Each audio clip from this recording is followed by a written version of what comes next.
Good morning. It's Georgie Girl from Authentic Self Compassion. I have with us Christie Polson, who is going to be sharing with us some awareness on human trafficking. So, Christie, I know you're from Lacombe. Welcome. I appreciate you being here so much. Please share a little bit about yourself. Well, thank you so much, Georgie, for having me. I remember when I met you, and I actually just felt a connection with you. And I think it is because you're an authentic woman and you recognize those women when you meet them. I think you know what I mean by that. Absolutely. I But yeah, connected with you as well. And I remember just seeing you sitting. We met at Transforming Practices at Child Advocacy Center there in Red Deer. And I was drawn towards getting to know you. And when you started speaking about human trafficking and the work you do, I felt I needed to learn more about it. So thank you so much for being here. yeah, so I founded the Risen Foundation in 2020, and my husband and I were in business. So that's what we do. We build custom homes. I have a business called Elevate Escapes that I pour into women leaders, um, create luxury retreats for them all over the world, and just bring women together to grow. And so the Risen Foundation was birthed out of something I'm almost embarrassed to say, but I knew very little about it. And when my eyes were opened up to human trafficking, I literally did not believe the statistics. I couldn't believe them. Like there was no way that those statistics were happening in every small town in Alberta, like in my mind, because I didn't see it. And so I battled with this when I started learning the statistics. But one thing I thought, after talking with you, I felt like I should share a bit of my story because that's actually what connected us. I feel like at the Transforming Practices is Mr. Satcher, my high school principal, put the microphone in front of my face because he knew me as Yes, the young pregnant girl in high school. So a bit embarrassing for me, but I want your listeners to understand who yeah, I am and where I. absolutely. And so I grew up small town Alberta on a farm.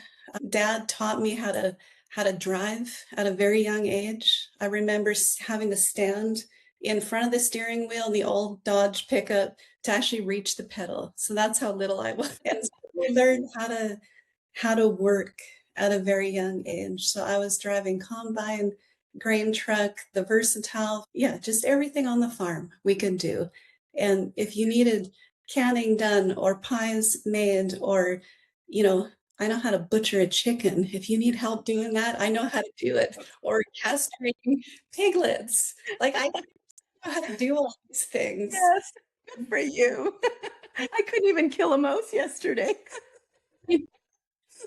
But when I look back at my upbringing, like I'm so grateful that mom and dad taught us how to work and and just work ethic because some of those skills they build confidence. I mean, that's what skills do. When we learn new things, we're just building this internal confidence within us. And mom and dad did that for us kids on the farm.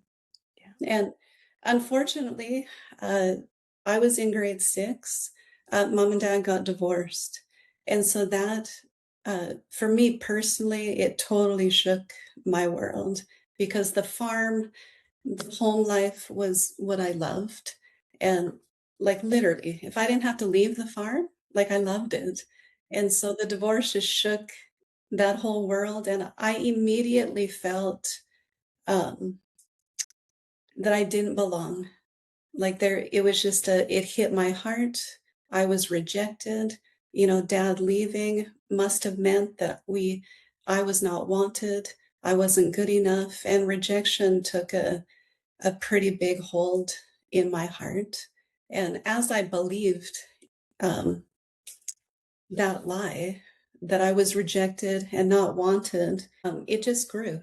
Like it grew into a self hatred and just these beliefs that I was not good at anything, that people did not like me, that I could not do anything right. I was worthless. Like all of these things were constantly going through my mind. Like it, and it wasn't something I had to try to think about. It was just there. That's what it became. And so at a pretty young age, 14, 15, started drinking and doing drugs because I went from small country school into Lacombe High School. And so that was a new world for me as a farm kid. And so the world of drinking and drugs and all of that kind of opened up because it was just a numbing thing for me to do. And I really actually just didn't care if I lived or died. Like it was that strong of a whatever that rejection was that happened, it was really strong. And I can't say that I totally understand it. Just looking back now, I can see some of the things and the toxic thinking. Like, I mean, it just followed me right into adulthood. Like it didn't go away. I want to share three like spiritual encounters that I had that basically transformed me, like from a kid to an adult. So the first one was when I was in junior high. And so I'm going through all this stuff at home, is going on. The family's breaking and broken, and I'm just wanting to not be there. Go into junior high, and I'm so excited because I can play sports. So I'm quite athletic, love sports, didn't like school, but sports kept me in school. Playing basketball was my thing, so I got to try out for the team. And I was so upset because I couldn't run as fast as I wanted because I had a whole bunch of warts on my foot and like they were hurting me. So Yeah. stopping and starting was actually pretty painful. But I wouldn't tell anybody that I had these warts because I was so ashamed. And it's like the stupid warts. I mean, these are such silly little examples, but it was so impactful in my life. The warts, like, they backed up the belief that I was gross and unwanted and no one would love me and like all of these things that I believed. So I didn't want anybody to see them. I wouldn't tell mom that I had them, to even get help, get them burnt off, something like that. I don't know. And so I'm sitting on my bed one night after school and a thought came into my head, and I remembered a Sunday school story from church. Mom took us to church Sunday school sometimes when we were little. And I remembered hearing that someone got healed. It was some Bible, I don't even remember which Bible story, but someone got healed. And I knew Jesus healed them. So, in my little way, as a grade 7 student, I just like, I'm like, God, can you take away my warts? I just said it to myself on my bed, but it was a real, in my heart, I just really wanted them to go away. I didn't know what I was saying or anything. And anyway, long story short, I totally forget about my feet. School happens, life happens. I'm playing basketball and I'm back on my bed a couple weeks later. And I literally went, I forgot to check my foot to see if my wart was away. Like I still remember that. Like I totally forgot about them. And so sure enough, I looked at my foot and they were completely healed and completely like soft baby skin on my foot. And so to me, um, the reason I'm saying that is that I felt a love that I had never felt before in that moment because I asked God something. I didn't even know the Lord, but I asked him something and he showed up to touch an area of my life that just because, just because I asked him to. And it was so, in a time that I'm brokenhearted, mom and dad are doing all their stuff and I'm in this little place by myself and here the Lord heals me. And I never told no one that. Like not Mhm. one person, it was just me and the Lord and I could play basketball. I mean, I was one of the best players on our team all the way through high school. And so they've never come back. And Huh. so the second one, so my journey, in life, I mean, Mr. Satcher kind of brought it up at the leadership thing, but I was the pregnant girl. So I actually had an unplanned pregnancy when I was 16. So I'm in high school, grade 10. And at that point in my life, Georgie, I did not care if I lived or died. Like that's just how brutal the partying was. And the Mhm. kids I was hanging out with, we just lived like that. Yeah. And then I get pregnant and something like immediately shifted in me. Like it's like motherhood came Yeah. into me immediately. And like, I mean, every mother knows what I'm talking about when you experience that. And Mhm. again, I mean, that happened. It's not like I'm happy that I have a baby. I run away because because I can't be an embarrassment to my family and all of that. So I run away. I'm living with the guy with some kind of bad people. And one day, my youth worker or youth pastor, I guess she was, she found me and she phoned me. And I still to this day, I've never asked her how she found my phone number, but she phoned and just said, Christy, why don't you come home? Like, why don't you just come home? Your mom would love to have you come home. And I Yeah. was like 7, 8 months pregnant at that time. So hadn't been to the doctor, had no Wow. care whatsoever at all, medical care.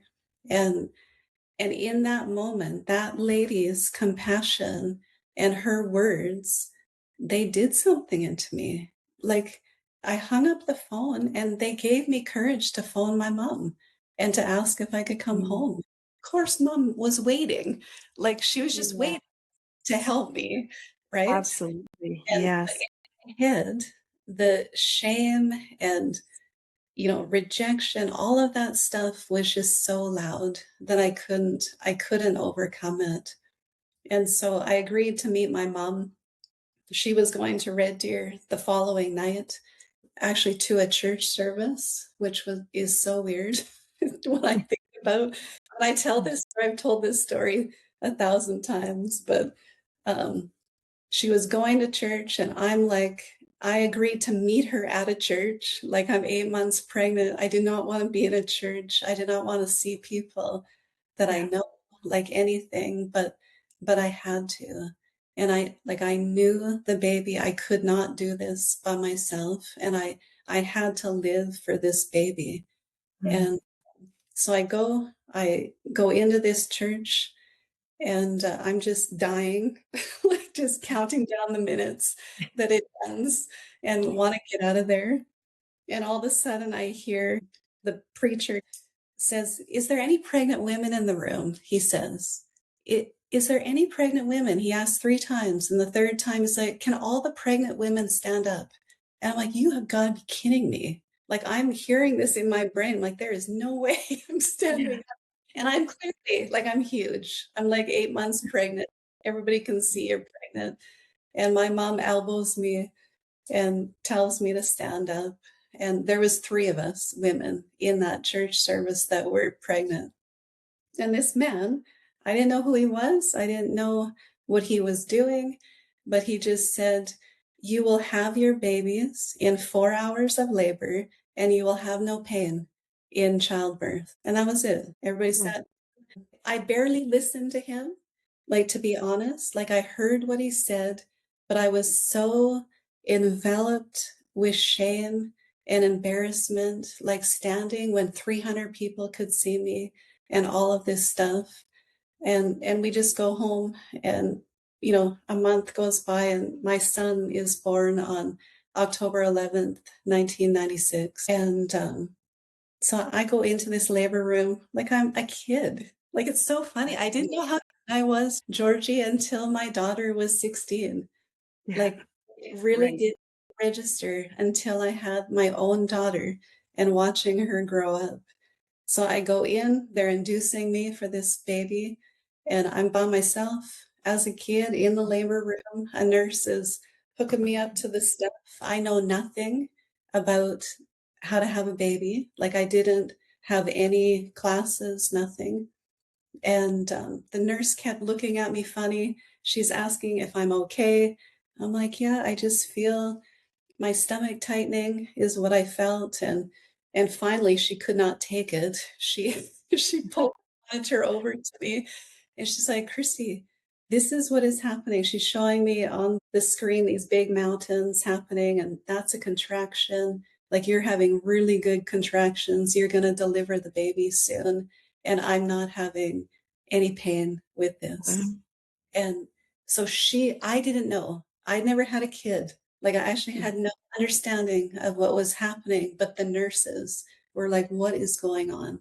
And so my son is born, and I'll never forget it. He's born. They put him in my arms. And as soon as they put him in my arms, I'm just drawn, my face is drawn up to a clock on the wall, and it was 6 o'clock. And immediately I those preacher's words were in my ear. You will have a 4-hour delivery and no pain in childbirth. And it makes me kind of cry. Um, Yeah. Wow. in that moment, it's like I knew God was with me. Like, he was with me and he was for us, that everything was going to be okay. Like, I had no idea how I was going to take care of a baby and like nothing. But in that moment, it's like God's love just came in and took away every worry. And it's just like, just take one day at a time. Yeah. And so, like, these were just transforming encounters for me, even though my life didn't really change, like, Wow. after them. It's just that I knew that there was a God that, well, I had experienced 2 miracles, and he had done them for me, like, I knew it without a doubt. And so I knew that he was with me. And something I understood in that moment, in these moments, especially the labor one, was that God pursues us in our darkest time. Like, I was not doing anything good when I Yeah. was partying and drinking, and I get pregnant. It's like the worst of the worst thing for a kid or for a woman. I wasn't living a righteous life, but God comes in and pursues us in those moments. He's not expecting perfection for us. He's just wanting me to receive his love and acceptance. And like, it's a transforming thought, really, that there could be a God that is like that. I just happen to know that there is and that I've experienced him. And then fast forward to this last story, I'm going to tell you. I told you I had dealt with the rejection stuff, the self hatred, like right from a kid, and it continued to follow me. Like, it was in my whole being this whole time, right into adulthood, into marriage, all the stuff. And I was very sick, actually, like chronic pain. By now I have 3 kids. I'm married. We have an acreage and business and stuff like that, but I'm very sick. So headaches, like chronic pain in my body, and just terrible, like tired all the time and all this stuff. And someone invited me to a conference that a doctor was putting on, and he was explaining the correlation between how we think and the effects on our body. And so, you know, simply put, negative thinking is inducing malfunction in our body, and positive thinking induces health. And like, I mean, this is scientific. Um, it's scientific studies Mhm. that have done on this. And so this was intriguing to me, that this man is talking about this, because I'm really sick at this point in my life with all of this chronic stuff. I had hypothyroidism. My thyroid was completely shot, living on medication. If I missed taking that pill a day, like, I was fully puking, sick, could not function whatsoever. And this guy talking he used the example of hypothyroidism. So I was like totally zoned in to him, because I'm like, well, I have that. And they had done studies showing the exact thinking of patients of hypothyroidism. I'm like, what is that thinking? If this is true, like, what is it? He wrote a book. So he had his book at the front of this conference thing. I'm like, I have to see that book.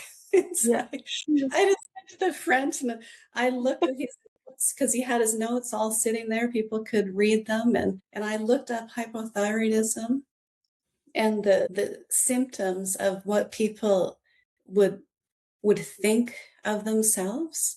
And do you know what was listed there?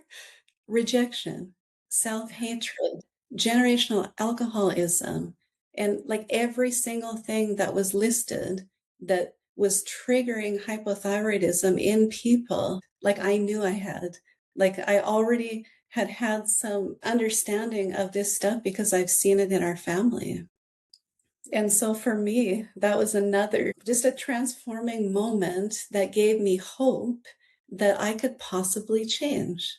Yeah. Like I could possibly get better, that maybe one day I could feel better and all this stuff. And that doctor, Dr. Henry Wright was his name, and his book is called Be in Health. And it's a profound studies that they have done on health stuff. If we can have an open mind to look at, like I had to be open to look at really how I was thinking. And I just started proactively deciding not to think some of those things about myself, like the self-hatred stuff. It's like going into the bathroom and locking the door. And like there was times in my life that I would see myself in the mirror and it was constant cursing myself. I Mm. hated what I saw in the bathroom mirror. And I would speak it out loud. Like, I mean, my family wouldn't hear it. My kids wouldn't hear it, but I would speak it. And it literally was killing my body. And so that revelation to change was huge. And long story short, my thyroid is healed. I'm not on medication anymore. I mean, like it's a complete miracle that our bodies can heal from speaking life, thinking life thoughts, and all of this stuff. And the Lord has created it like that. And I was actually out training for a triathlon the day that I just heard a voice. I mean, that kind of sounds weird, but it's the voice of the Lord said, Christy, I can heal your thyroid, you know. I'm like, oh, yeah, you can. And that was the day it was completely done, that I was completely healed. And God had already put this new thinking in my mind to carry out that healing, you know. And Mm. so I'm saying all of this because the spiritual part of my life, you know, walking with the Lord is probably the biggest part of why I've even said yes to stepping into compassion, justice work. Because when I first, the very first time I heard about human trafficking, I I couldn't handle it. Like Mhm. I literally couldn't handle it. If I would think about it, like think about little girls being in brothels and being used Yeah. 30 times a day, like little tiny girls, I would drop to the floor weeping. Yeah. So I couldn't handle it. And so for 2 years, like I pushed it to the back of my brain. Like I had to, because I did not have the capacity to just handle the information, to handle the darkness of it. But through some training and just, I mean, practical training, gaining more knowledge about the industry, and learning how to pray, like actually learning how to pray and only going to places that the Lord has prepared me to go into, it's changed everything. And so our outreach team, we're like, I don't do any outreach being without prayer, Mm. basically, without the prayer covering of our prayer team, without the Lord really giving the yes to go into that strip club tonight, or, you know, go meet that strip club owner tonight, or whatever it is. It's a lot of our work is directed by the Holy Spirit. And so I mean, I just felt to make that clear, for whoever's listening to this. I don't Yeah. know who is going to hear it, but we have to take on these issues as a society, because this is the most horrific thing of our day that is happening in our country, in all the countries in the world. I was going to mention, sorry to interrupt, but it is a global issue. And for myself, when I had heard Paul Brandt a few years ago speak about it's not in my city, I sometimes believe it's not in small towns, it's not in smaller cities. But in doing a little bit of research and speaking with you, it's everywhere. And that is why I have you here, is to promote some awareness. When people are aware that it is happening, maybe we can look for the signs that it's happening. So, Yeah, yes, that's sorry to interrupt. no, that's okay. For me, I mean, maybe I'll go into how we even started this. It was in 2016 that we were invited as a family to go to Iraq in the Middle East to minister women that had been ISIS sex slaves. So that was in the middle of war at that time. Our first trip, I've been there many times now, but that was our very first trip. And ISIS was still taking over city by city in that nation when we were there. I mean, we were 20 minutes from ISIS. We could see their flags from the safe house. And so this was, I'm talking about this trip not as a professional humanitarian person. This was our very first time in a war nation. We just felt literally God told us to go. And so we went. And he told me three things. I have women there for you to meet and to minister to. And I want you to pray over the nation, pray and worship over the nation. I'm like, okay, well, we'll see if this ever happens.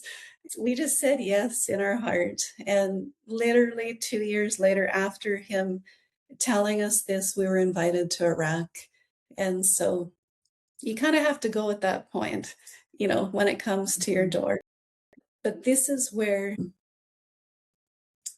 this was my introduction to sex trafficking. I did not know that it existed. I just didn't know. And so when we were in Iraq, there was three women that had just escaped ISIS. They seriously ran away in the night through the mountains and found the safe house that we were at. And so I got to spend time with them and hear their firsthand accounts of the brutality that they had went through for 2 years. And I mean, two of the girls were my daughter's age, like 16 years old, and these poor girls. And so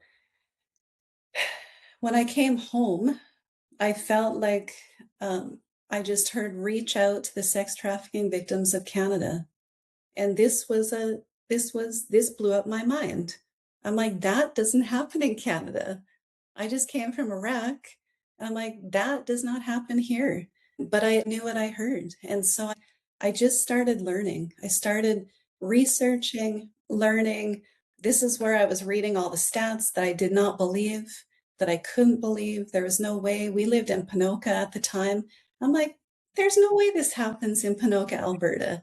Like, Yeah, this is a small country town. I don't see it. Like, I mean, our kids are in sports and community stuff all the time, and there was no way. But something in me, I was compelled to keep pursuing what what is going on? Like, why am I hearing this? And why are these people saying this? And this is where I started to pray, Georgie, because it bothered my heart so much. I'm like, God, if this is real, if this is really happening in Ponoka, Alberta, and I just can't see it, like, I'm not okay with that. Like, yeah, open my eyes, show me where it's happening, if it's actually happening. And I kid you not, I think I told you this maybe when we visited before, but I started because I run. I just do long distance running usually every yeah. day. And I'm just prayer running this Ponoka town. And I start meeting pimps on the trails. I start meeting little girls sitting on the curbs that truckers were bringing in. Like, all of a sudden, all these people are being put right in front of me. And it's like I'm looking at statistics right in front of me. And Wow. so it woke me up, and I could not unsee what I had seen. And so I could not unsee what I heard from the girls in Iraq. And I could not unsee these little girls sitting on the curb in Ponoka, Alberta. And so that's when the Risen Foundation started. I didn't give it a name for quite a few years, but I partnered with Exodus Cry. They're an incredible organization for training. They were part of actually helping our government back in the day bring in the Nordic model. They do documentary films. And so their film was played for government here in Canada, and that helped get a proper law in place to protect women. I partnered with Exodus Cry, and we did a training night. So I invited the whole community of leaders like police and teachers and any leaders that wanted to come, pastors, and 20 people came to that training in our house in Ponoka. And we just trained them. And then I told them, I'm starting an outreach team. Does anybody want to join me? And 5 women joined my team that night. And some of them are still on my team. And we started doing outreach. And so we fight trafficking and all forms of commercial exploitation. And so it comes in lots of different forms, but our team, we're doing, I feel like we're shifting culture in 2 ways, like the outreach piece, like meeting the victims where they're at, like going and finding them and spending with them face to face, offering them help, offering them a way out. And then the other piece is the awareness piece. So anytime someone will have us in to talk about what we do to raise awareness, we'll go. So schools, churches, community groups, whatever. We'll just go and share what we're seeing and the statistics with people. But do you have any questions? Or should I just keep going? I'm just fascinated by what I am learning, just listening to you saying that you're running and you're noticing these people. Mhm. That's really amazing because I think I'd be oblivious to even notice the signs or notice the people sitting there or wondering why they are there. Mhm. So thank you so much for sharing that with us. One thing I've learned when I see someone, see a child or a young girl or a woman, um, I'm just learning. It's like I'm getting braver to ask a question.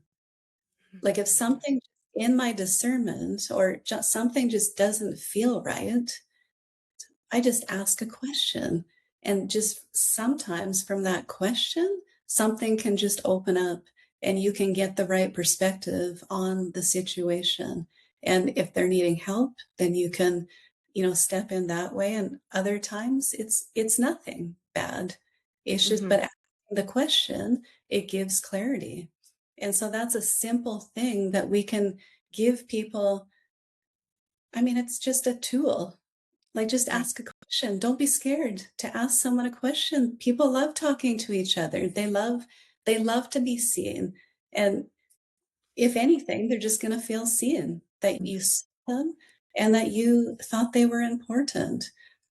But our team also, we support and network with the provincial and federal government. I mean, we've just been given little opportunity to do that. So anytime the door opens, I gladly walk through it. If we can share with policymakers and people in our government about this issue, we do it because we can strengthen laws and make safer, I mean, implement safety from that space, I guess. I mean, you still Mhm. have to enforce it and all of that, but it is a start. And so I do like to have those conversations with those people when they come. And I mean, governments and law enforcements and NGOs, like to combat this issue of human trafficking, we have to work together. There has to be trust to work together because the government needs the NGOs, the police need the NGOs, I need the police, the NGOs need the police because it's dangerous. Like, I mean, these pimps are dangerous. They do not like their business to be disrupted. The children and women, they need protection. And so the unity within those partnerships is so imperative. And that's one thing that Paul Brandt is doing an incredible job at being a bridge and bringing people together. And so I really appreciate him in what he does in that area. So, what else? I do know that you had just returned from Washington. You were at a Washington summit. Can you tell us a little bit about that? Yeah, so the last 4 years, actually, there's been an international summit against human trafficking. So the very first year, um, well, 4 years ago was the first one that they ever did, and they brought together Mexico, the United States, and Canada because this is a trafficking between these three nations. The trafficking is huge across our borders. And so some friends, I mean, now they're friends of ours. They took the initiative to start that. And now CPAC, um, I totally forget what CPAC stands for. They're a Sure. conservative that works with the United States Yeah. government. They're kind of like a conservative news outlet, but very influential in the world. Like they're international, but mainly in Washington, D.C. So now CPAC has taken that over. So they completely ran the human trafficking summit this year. And it was impressive, like extremely impressive with what has happened even in the last 2 years, the progress that the United States has made, that Mexico has made. I believe that I don't even know if there was one other Canadian there. Last year, there was a couple other Canadians there. So we're a very small part of that summit, but we're there and we have Yes. to be working together. And so one of the biggest takeaways for me was the task force. He ran the task force for the FIFA, for the World Cup of Soccer. So us working in this area, anytime there's a big event that comes to our city, human traffickers come in. They bring in their girls and selling goes up because men are gathering and the trafficking just goes up. Everybody knows this. So the World Cup is a huge, huge draw. It brought in over 7 million people, 7 million fans to games all across America. And this task force, they zoned in on the trafficking. Like they put task force and teams in every city at every game. And the arrests that they made, like one city was New Jersey. I remembered New Jersey because my daughter lives there. 300 arrests just in New Jersey game. Another city, 600 arrests, and many, many, many children found and rescued. And then one other city he brought up, Kansas City, they had none. They totally had scared away all the traffickers. They didn't even come to that city. And so I was so encouraged to hear from him, just the work that they did, like the seriousness, how serious they took it to protect children, how serious they took it to basically make it loud and clear. If you're a criminal, don't come because we're going to catch you. And if you're selling children, selling women, we're going to catch you. And I feel like, and what he said, he feels like they made a statement to the world because the World Cup, the world came to America Mhm. like that. Sports Yeah. is such a connector to everybody. And and that was made loud and clear. We're taking on human trafficking and sex trafficking as a nation. And so, yeah, I mean, there was so many speakers and powerful, powerful and heartbreaking stories, lots of survivors that spoke.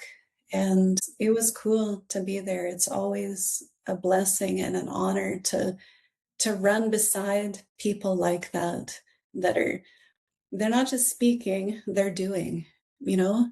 Like, I mean, they're raising awareness, but they're also doing the hands-on stuff that they can do. And so I appreciate that. Yes, action always speaks louder than words. So, Mhm. yeah. Thank you so much, Christy, for sharing your story. I really appreciate you being here. I do know you alluded a little bit to Elevate Escapes. Can you tell me a little bit more about what you do with Elevate Escapes? Yeah, Elevate Escapes is a brand new business. It was birthed out of the idea um, sometimes women leaders, like strong women leaders, we don't always fit everywhere. You're not relating to everybody because when you're naturally a pioneer and naturally leading, you don't get to connect with other leaders very often. And I just had it in my heart to, I mean, I've done a lot of traveling, like around the world, and we've been in beautiful places. We've done mission work all over the world and have seen some of the just the beauty that the world has. And I just had the idea to create a beautiful space for women to come and women leaders to come. It's very specific, actually. Lots of people will discount themselves when I say that, but every woman is a leader. You can be a leader raising your children, or you can be a CEO of an airport and you're leading. You're both leading, it's just in different capacities. And so my first retreat was in Mexico. The next one was in Phoenix or Fountain Hills, Arizona. And yeah, women from all over the world have come and have connected deeply with other women they've never met. Like it's been profound actually for me to watch because I just create the space and facilitate conversation. We do have 2 sessions a day of just conversation. The first 2 retreats, I brought in speakers. My next retreat, I'm gonna be the main speaker, and then I'm bringing in one girl, a really good friend in California for 1 day, and that's actually a surprise. I haven't told the ladies that yet. So yeah, it's been a learning curve for me because it's a new business, but it's had profound fruit in these women's lives. And even my next retreat is in Indio, California, and Georgie, 5 people have re-signed up. They came to the last retreat, and 5 of these people are like, I'm coming again. And then they told their friends, and the retreat filled up in like 2 weeks. I could not believe it. And these retreats, they're not cheap. Like they're a luxury retreat. And so, yeah, I love to empower people, inspire growth and learning how to do these hard things. Like leading is hard, pioneering is hard, but learning how to do it in rest, like actual have internal rest inside of us. Because before, like for me, I had anxiety all the time. The rejection and shame and all of that stuff, it ruled my life. So I had no internal peace. It manifests physically. Like I was physically sick and in pain for many, many years. I'm on this learning curve of learning to run in rest because we're busy people, like we're involved in a lot of things. I mean, justice work, it's heartbreaking. And how do we process these hard topics? And how do we I'm seeing these young girls, these heartbroken young girls all the time. And how do I deal with that? If I don't deal with it properly, it will take me out. And so leadership retreats, they're pretty special. For me, they've been a huge stepping out of my comfort zone. I would much rather be on the street with ministering in the areas that we're doing all of this justice work, but every person matters. And so there can be really successful business people that they're struggling with the self-hatred, rejection, they're struggling with suicide, they're struggling with all of these things and no one sees it. And so yeah, that's a little bit about Elevate. Yeah. Well, thank you so much. It sounds so lovely. And I've been following your pages there, and it did fall on a school. Like I'm busy during school times and whatnot. Thank you so much for all that you do. The world needs more of you, Christy. You had mentioned at the very beginning, we connected. And Mm. as I sat here and listened to you speak some more, I could feel this deeper connection with you. And I appreciate you coming in to our listeners and sharing your story and sharing about the awareness of human trafficking because it's heartbreaking. It's out there. As a teacher, I teach children, and these are the children down the road. Some of them can fall in bad places. Since I've got to know you, I've been doing some research on human trafficking, and lots of times it starts as someone that they know or that they're dating and they're being treated well, and until they're not, and then they're being sold out there. It's an eye opener for me, for sure. I do appreciate everything that you have done, and thank you for taking women under your wings and helping them be more empowering and have a voice. I appreciate you. Yeah, thank you so much. You know how you can just feel like you don't do that much, but we're all just a small part of making the world a better place. And, making our decisions now are going to affect generations. And so for me, I'm a grandma now. We have Yes. two grandkids, and something happens in your brain. Like you're thinking generationally when you start having grandkids and great grandkids, like our decisions matter. And what we do and what we don't do, like what we choose to be silent on now, I believe the next generation will pay for it, and Yeah. possibly in a bad way. And that's one thing that with the whole sex trafficking industry, the interesting thing that I have learned over the years is that pornography is the main fuel to the sex trafficking industry.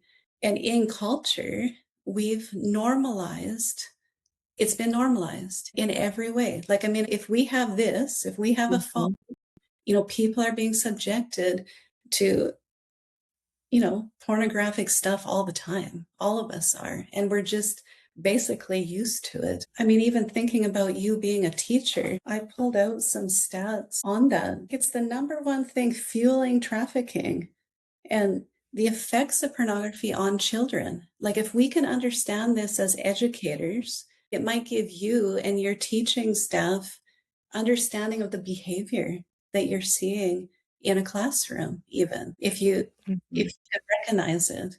But effects of pornography on children are increased, like I'm just going to read this. Sure, please do. Increased likelihood of committing sexual harassment and rape, more likely to use coercive tactics, including sexting and sextortion. Do you know what sexting and sextortion is? Mhm. Yeah. Yes. In the schools now, if you ask any kid, everyone is doing it. Like, when I ask students, everybody is aware of it. And not everyone's doing it, but you are pressured. There is pressure there as a student to be part of that culture. They will want to try out what they see in porn. That's just a child. Mm. Children do what they see. We know this. Increases levels of anxiety, depression, and suicidal thoughts. Why are we seeing suicide skyrocketed among children right now? Shrinkage of the brain involved with decision making. This is the physiologically what happens in a child's brain when they're watching pornography for a prolonged time. It So involved with decision making, motivation, and academic performance. It erodes the willpower. Like, these are crazy, Yeah. crazy side effects. And I feel like as a province, as a nation, for us to turn a blind eye to these effects, it is child abuse. Viewing pornography produces effects in the brain like illegal drugs. Like, that's what it does in the brain. It's highly addictive and it alters the brain, and it's dangerous. This is another area that is not talked about very much, even in the trafficking circles. And we have to. There's people, I just was in Washington, D.C., and we've been working together. There's been judges and prosecutors that actually helped me put together a whole booklet that I handed our government to try to help them understand why we need, age verification laws to get on pornography sites in Alberta or in Canada, because we have nothing. Like at a click of a button, a child they're not even searching for it. Yes. They can get Yeah. on these sites and we have no protection for it. Yeah. And so that's just another area, of the whole trafficking industry, because the pornography makers, they're all involved in it. Um, I mean, we're seeing it like over and over. Like people are getting arrested all over the world that are involved in some of these same things. They're all connected. And so, as parents, as educators, as business owners, we have to be vigilant with what we're allowing our kids to be on. You know, I just say, don't give a kid this, please. But if kids are on it, I mean, we've got to be vigilant in safety features on the phones. But yeah, maybe that's my last plug for just awareness piece. It's not a comfortable topic because it is so widely accepted by so many people. But if people are willing to look at, even people that view pornography as a normal thing in their life, if they're really willing to look at themselves and what it's doing inside of them in their marriage, is there good thinking coming from it? Is there good fruit in their lives from it? Is their body healthy? Like all the things I've been talking about, because it actually, long-term pornography addiction, your body starts not functioning Mhm. properly. Like that's just a scientific proven fact. And do we want that as a society? And so I feel like this is one of the most important topics to actually combating sex trafficking because it's fueling it. Like it's completely the fuel to the fire, because I can tell you, not one man thinks that, he's just going to watch a little soft porn. He's not thinking in his head, I'm going to go find a child online and buy them and meet up with them, in Lacombe and rape them. They're not thinking that, but it's progressive. The addiction is progressive.